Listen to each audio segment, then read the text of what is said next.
Hi ನಮಸ್ಕಾರ. ನನ್ನ YouTube ಚಾನಲ್ಗೆ ನಿಮಗೆಲ್ಲ ವೆಲ್ಕಮ್.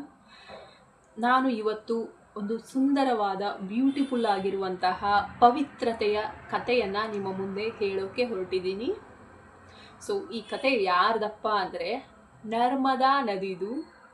ಸೊ ಮಧ್ಯಪ್ರದೇಶದ ಅಮರಕಂಟಕ ಅನ್ನುವಂತಹ ಪರ್ವತದಲ್ಲಿ ಒಬ್ಬಳು ಸುಂದರವಾದ ಹೆಣ್ಣು ಮಗು ಇದ್ಲಂತೆ. ಅವಳಿಗೆ ಯಾವಾಗಲೂ ತಾನು ಸ್ವತಂತ್ರಳಾಗಿರಬೇಕು ಅಂತ ಆಸೆ ಇತ್ತಂತೆ. ಸೊ ಅವಳು ಶಿವನನ್ನು ಕುರಿತು ತಪಸ್ಸು ಮಾಡ್ತಾಳಂತೆ. ಅವಳ ಹೆಸರೇ ನರ್ಮದಾ. ಅವಳು ಶಿವನನ್ನು ಕುರಿತು ತಪಸ್ಸು ಮಾಡ್ತಾಳಂತೆ. ಆಗ ಶಿವ ಪ್ರತ್ಯಕ್ಷನಾಗ್ತಾನಂತೆ. ಪ್ರತ್ಯಕ್ಷನಾದ ಕೂಡಲೇ ನಿನಗೆ ಏನು ವರ ಬೇಕು ಕೇಳು ನರ್ಮದಾ ಅಂತ ಹೇಳ್ತಾನಂತೆ. ಆಗ ನರ್ಮದಾ ಹೇಳ್ತಾಳಂತೆ, ನಾನು ಯಾವಾಗಲೂ ಸ್ವತಂತ್ರಳಾಗಿರಬೇಕು, ನಾನು ಯಾರ ಬಂದಿಯಾಗೂ ಕೂಡ ಇರಬಾರ್ದು, ನಾನು ಯಾವಾಗಲೂ ಸ್ವತಂತ್ರಳಾಗಿರಬೇಕು ಅಂತ ಹೇಳ್ತಾರಂತೆ. ಆಗ ಶಿವ ತಥಾಸ್ತು ಅಂತ ಹೇಳಿ ಅಲ್ಲಿಂದ ಹೊರಟೋಗ್ತಾನಂತೆ. ಆಗ ನರ್ಮದಾಳನ್ನು ಹಿಡಿಯೋದಕ್ಕೆ, ನರ್ಮದಾ ತುಂಬಾ ಬ್ಯೂಟಿಫುಲ್ ಆಗಿರ್ತಾಳಂತೆ. ಸೊ ನರ್ಮದಾಳನ್ನು ಹಿಡಿಯೋದಕ್ಕೆ ಜನ ಬರ್ತಾರಂತೆ. ಯಾಕಂದರೆ ಅವಳನ್ನು ಬಂಧಿಸಬೇಕು ಅಂತ ಅವಳನ್ನು ತುಂಬ ಜನ ಇಷ್ಟಪಡ್ತಾ ಇರ್ತಾರಂತೆ. ಸೊ ದೇವತೆಗಳು ಬಂದು ಅವಳನ್ನು ಬಂಧಿಸೋಕೆ ನೋಡ್ತಾರಂತೆ. ಆದರೆ ನರ್ಮದಾ ಯಾವುದೇ ಕಾರಣಕ್ಕೂ ನಿಲ್ಲೋದಿಲ್ವಂತೆ.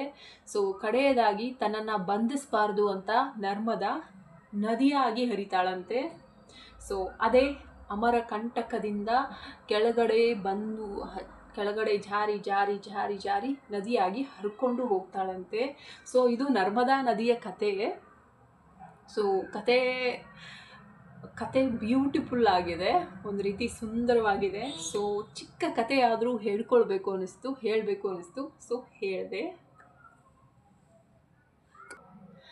ಸೊ ಪ್ರತಿಯೊಬ್ಬ ಮನುಷ್ಯನಿಗೂ ಸ್ವತಂತ್ರವಾಗಿರೋದು ತುಂಬಾ ಖುಷಿ ನೀಡುವಂತಹ ವಿಚಾರ. ಪ್ರತಿಯೊಂದಕ್ಕೂ ನೀನು ಅದು ಮಾಡಬೇಡ ಇದು ಮಾಡಬೇಡ ಅಂತ ಬೇರೆಯವರ ಒಂದು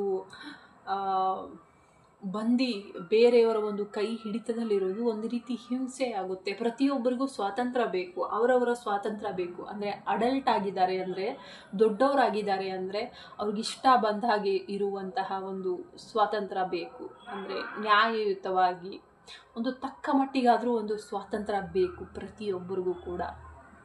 ಸೊ ಸ್ವತಂತ್ರವಾಗಿದ್ದರೆ ಸಂತೋಷವಾಗೂ ಇರ್ತಾರೆ ಮನುಷ್ಯರು.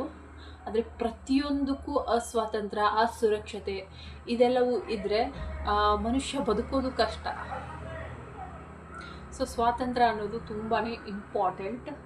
ಸೊ ನರ್ಮದಾ ಅವಳ ಸ್ವಾತಂತ್ರ್ಯವನ್ನು ಯಾವುದೇ ಕಾರಣಕ್ಕೂ ಕಳ್ಕೊಳ್ಳೋದಿಲ್ಲ. ಎಲ್ಲರೂ ಕೂಡ ಅವಳನ್ನು ಹಿಡ್ಕೊಳ್ಳೋಕೆ ಬರ್ತಾರಂತೆ.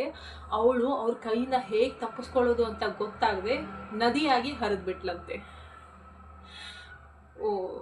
ತುಂಬಾ ಕ್ಯೂಟಾಗಿ ತುಂಬಾ ಚೆನ್ನಾಗಿದೆಯಪ್ಪ ಕತೆ. ನನಗೆ ಈ ಕತೆ ತುಂಬಾ ಇಷ್ಟ ಆಯಿತು. ಸೊ ನಿಮಗೂ ಕೂಡ ಇಷ್ಟ ಆಗಿದ್ರೆ ನನ್ನ ಚಾನಲ್ಗೆ ಸಬ್ಸ್ಕ್ರೈಬ್ ಆಗಿ ಆ್ಯಂಡ್ ಈ ವಿಡಿಯೋಗೆ ಒಂದು ಲೈಕ್ ಮಾಡಿ. Thank you.